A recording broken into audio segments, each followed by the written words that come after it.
न पूछो मेरी मंजिल कहाँ है, अभी तो सफ़र का इरादा किया है। न हारूंगा हौसला उम्र भर, जो मैंने किसी से नहीं खुद से वादा किया है। इसी उम्मीद के साथ अपने IIT JEE 2018 चयन होने के सपने को साकार करने के लिए साहिल जैन निकल पड़े अपने सफ़र पे, और अपने सपने को पूरा करने के लिए उन्होंने चुना वाइब्रेंट एकेडमी को। Sahil Jain, all India rank 3 in KVPY, all India rank 40 in JEE Mains 2018, all India rank 2 in JEE Advanced 2018. Sahil joined 2 years classroom program in Vibrant Academy Kota. He chose to pursue his passion in India's most prestigious IIT preparation institute, Vibrant Academy.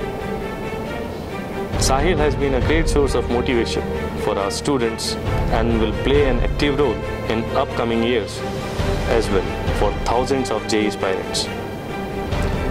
साहिल अपने time को लेकर काफ़ी punctual रहे हैं। समय से institute पहुंचना, रोज़ाना क्लास अटेंड करना, यह साहिल की सबसे अच्छी आदतों में से एक रहा। वाइब्रेंट एकेडमी में रेगुलर मिलने वाली DPP शीट्स लेते हुए क्लासरूम तक पहुंचना साहिल को हमेशा से ही भाता रहा। क्लास में जाते वक्त अपने दोस्तों से मिलकर साहिल को जितनी खुशी मिलती रही, उतनी ही खुशी साहिल के दोस्तों को उसे देखकर मिलती थी। वो सभी के लिए प्रेरणा का स्रोत रहा। हमेशा मुस्कुराता हुआ साहिल का चेहरा क्लास में खुशियों के रंग भर देता था। पढ़ते वक्त यदि वो किसी सवाल पर उलझ जाता तो कभी उसके चेहरे पर शिकन या मुस्कान ओझल नहीं होती थी। वह मुस्कुराता हुआ हर सवाल को पल में सुलझा लिया करता। क्लास के बीच में मिलने वाले ब्रेक में भी वो सिर्फ पढ़ाई की धुन में ही लगा रहता। खाली समय में साहिल वाइब्रेंट एकेडमी की लाइब्रेरी में जाकर अपनी पसंदीदा पुस्तकें पढ़ता रहा। डाउट काउंटर्स पे समय समय पर जाकर टीचर्स से अपने डाउट्स को क्लियर करवाता रहा। साहिल ने 2 साल में कभी अपना टेस्ट मिस नहीं किया।